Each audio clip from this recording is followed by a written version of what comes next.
I don't really know what to do for today. I don't want to sew, and I don't want to knit. And I've been working on these, changing the projector patterns into print patterns. So I might just continue doing that.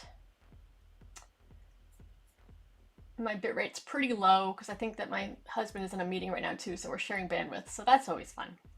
But if anybody wants me to do anything custom, let me know.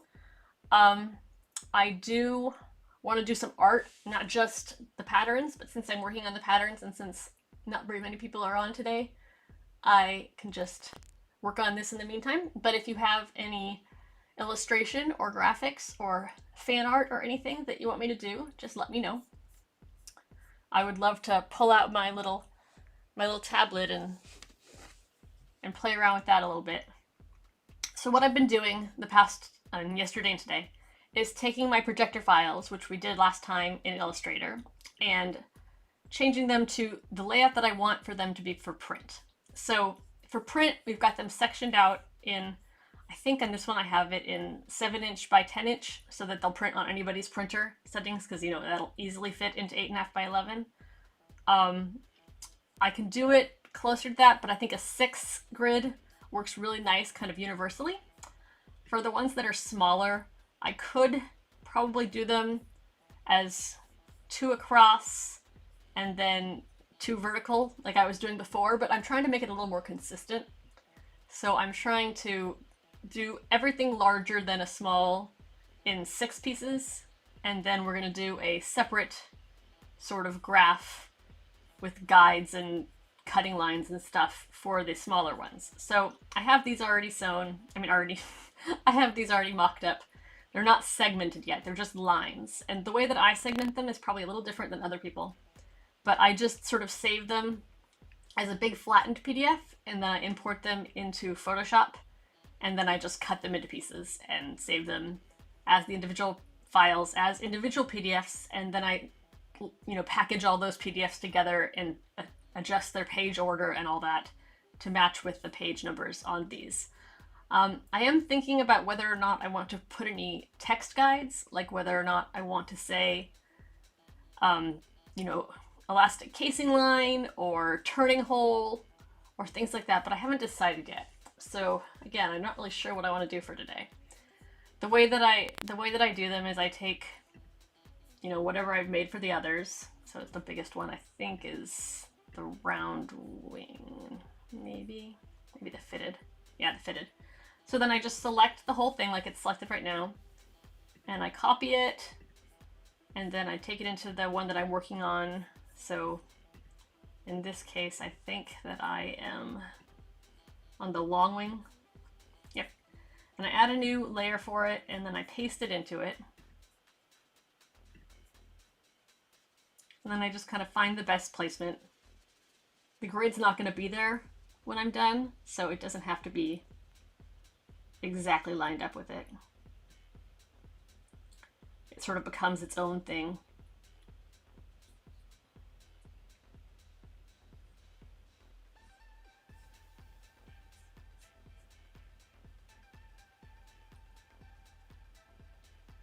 So right there is about even. And then I can actually see that my wings are not symmetrical with that, which I'm not sure if the issue is the tabs or the graphs themselves. That's interesting. And then I lock that layer out, and I go to the layer of the current grid. I take anything out of it that I need. In this case, I have some key information in there. So I'm going to select the key stuff. I'm going to cut it off that layer. Then I'm going to hide that layer. I'm going to put it into a new layer. And there it's back in place. Lock that layer, call it key. And now we've got our other piece ready to be cut up. So it's just like the others. I can move it around a little bit more. Probably put it lower. It's a little more even. Probably right about there. And then I'm going to save that in the right place. For right now I've got my print area and I've got my non-print area. So think that that's it for how to do that. Not really super exciting. For the smaller individual ones, like the inserts and the smaller size fitted diaper patterns, or if I was doing like a doll pattern, although I have some of those too I could probably play around with, I would cut them into fewer pieces. And then when I, segment them up, it's just fewer pages. Let's see what we have. There's the extra small. One's got an insert attached to it. It'll be a little different. Let's see how that one works out. So with this one, it is 18 inches wide by a little more than 15 inches tall, the way that it's laid out. And I'm just going to decide how we want to cut that up. The width, cut in two, obviously. It could be just evenly in half and half. They'd both be fairly small, but it would work. I use my guides to draw the lines initially, and then I do snap to guides to section them out. So I think with this one, because there's no wings, we might want to put like, no, it's a little bit too big. No, I guess it's best.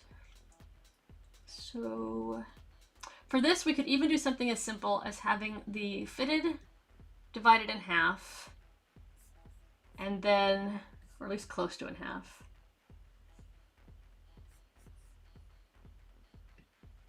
Let me unlock my guide. I don't know why it's locked.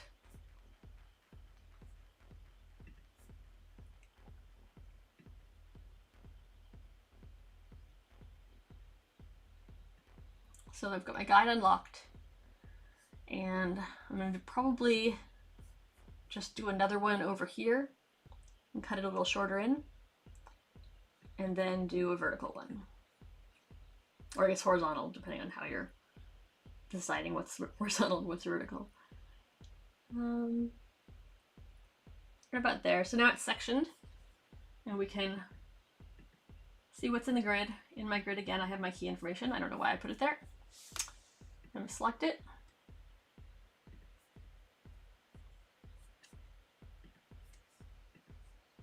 Cut it off that layer, hide that layer.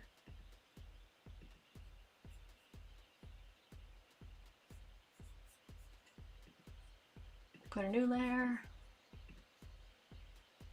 And then we're just going to do our lines. So I'm just going to put lines where my guides are. So just kind of set my stroke, set my color.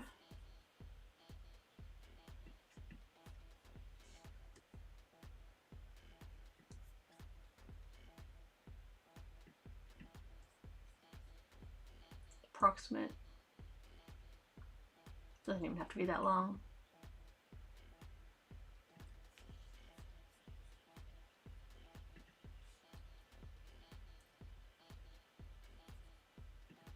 And then I do the little triangles, little squares, like a lot of people do. I didn't have this in my older versions, and it was requested, so I'm adding it to this version. I always thought it wasn't necessary because these are such small patterns that it's kind of impossible to not worry about that there. Like, you can't really miss what lines up with what, but it's, I guess, a good idea just to have it in general. So I will put it in a different spot on each level.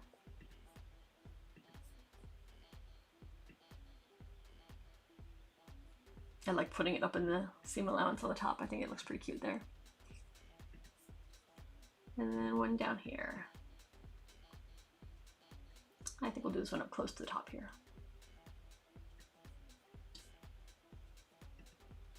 So now everything's got its little cut guides. You can make sure things are aligned properly. They are. And I guess we can do a vertical one.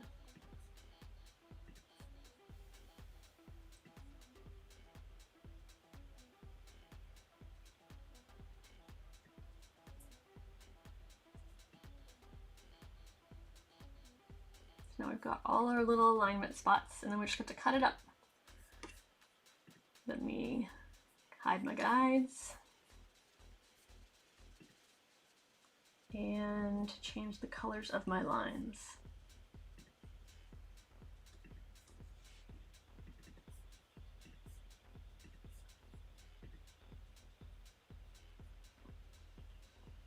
I think that's about right. So then I just saved that with my other files and it's all ready to cut up for later. Oh, my numbers. That's what I forgot, my numbers. So for my numbers, steal them so they're the same font for everything. That's another thing I wasn't doing before. So now that I'm updating all these, I want to make sure that everything's the same size and the same font, and I really need to have like a guide document so that I don't forget. Because back in my graphic designer days, that was something that we always did, and I have clearly fallen out of practice with that.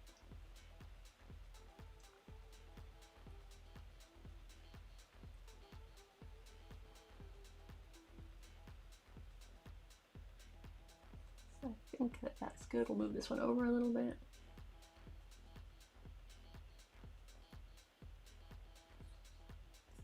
And then we will align it with this one.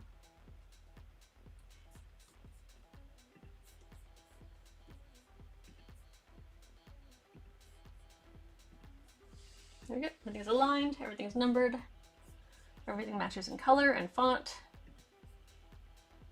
And then we will save that to where we have all our print patterns until they're ready to be sectioned out. Does anybody have any requests for today? I'm probably just going to goof around then because I am not feeling super motivated and I don't want to sew today. I don't have anything cut. So unless there's something that people want me to do, I could, you know, edit in Premiere on stream. That'd be pretty funny. Be like, let's just edit a video while we're sitting here. That'd be amusing. I do kind of want to play with my new pad, but I don't know what to draw. So there is that. I guess I just needed to reboot Photoshop. So it comes in as a transparency because it was all just paths, right? So I'm gonna add another layer just so I can see the white behind it. So now there's the image, and it's now rasterized instead of vector. And I've got my little guidelines on there. And I can go in Photoshop and create new guides over the lines that I used and had my guides on in Illustrator. And they'll snap to it because I have it set to snap to guides. So that's easy at least. If you don't know how to make guides, you literally go up into the ruler and you just drag and it'll create a guideline. So then it makes it 6 sections of the image, and I'm just going to go and copy each of those areas and create new.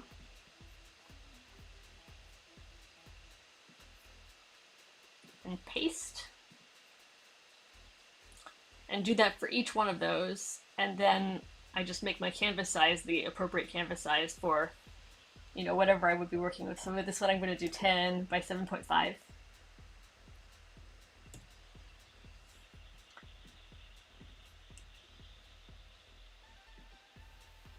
And now I've got the way that it would appear on a printout. So this would be page 1. It's got my little 1 there. It's got my little line for cutting. That would be cutting line. I could write in cut line if I wanted to, for people who aren't familiar with it, but most people who do patterns tend to know that that's the cut line. It's you know, surrounded and whatnot. You could have any other guides that you need on this. You could say cut line, sew line, you could say Velcro, you know, anything for each section that you feel is appropriate. And then you save that as, I tend to do it as the number. So this was the flip style cover, and I would write flip style cover 1. And then 2, 3, 4, 5, 6 for all of them. And then I just bring those into my PDF tool, and I just put them as 6 pages on a single PDF file. And that's all there is to it. It's that simple. Do the same thing with, you know, each of these little sections. So you just copy that.